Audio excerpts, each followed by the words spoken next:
વડિયાના વાવડમાં આપનું હાર્દિક સ્વાગત છે। ગોંડલમાં આમ આદમી પાર્ટીના મહિલા નેતા જિગીશા પટેલ પર હુમલાની ઘટના સામે આવતી જોવા મળી રહી છે।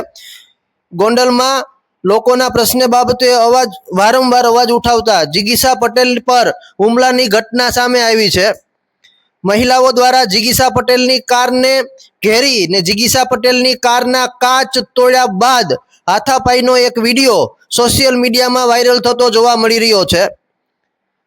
ગોંડલમાં જિગીશા પટેલ પર હુમલાની ઘટના સામે આવતી જોવા મળી છે।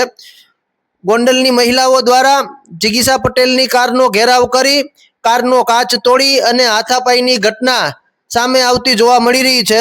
જોકે છેલ્લા ઘણા સમયથી ગોંડલના લોકોના વિવિધ પ્રશ્નો બાબતે જિગીશા પટેલ તંત્રની સામે અવાજ ઉઠાવતા હતા, ત્યારે આજે ગોંડલના લોકો, ગોંડલની મહિલાઓ દ્વારા તેમના પર હુમલાની ઘટના સામે આવતી જોવા મળી રહી છે।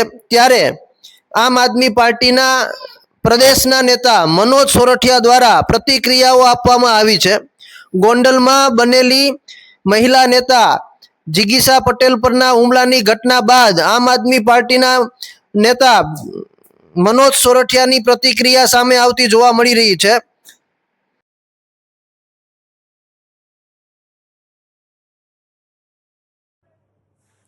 નમસ્કાર। આજે ગોંડલમાં આમ આદમી પાર્ટીના નેતા જિગીશાબેન પટેલ ઉપર જીવલેણ હુમલો કરવામાં આવ્યો છે।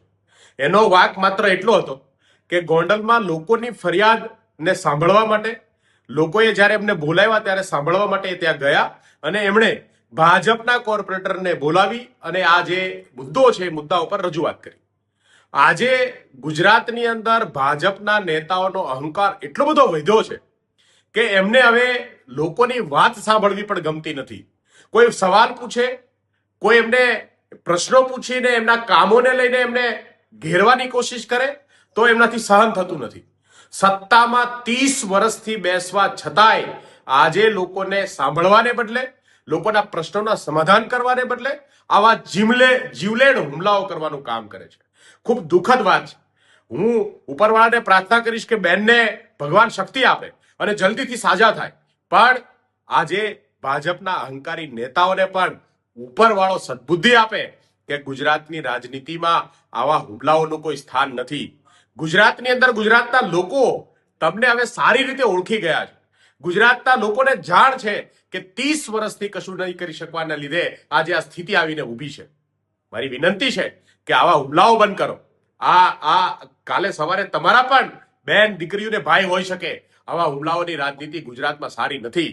આ હુમલાઓ ઉપર હુમલાઓ જે છે એ આવનાર દિવસોમાં વધારે લોહિયાળ થાય, વધારે પરિસ્થિતિ ખરાબ થાય એ પહેલા ચેતી જવા માટે આપ સૌને વિનંતી છે અને ભગવાન આ ભાજપવાળાઓને સદબુદ્ધિ આપે, બેનને જલ્દીથી સારા કરે અને ફરીથી લોકસેવામાં જોડાય એવી પ્રાર્થના કરું છું।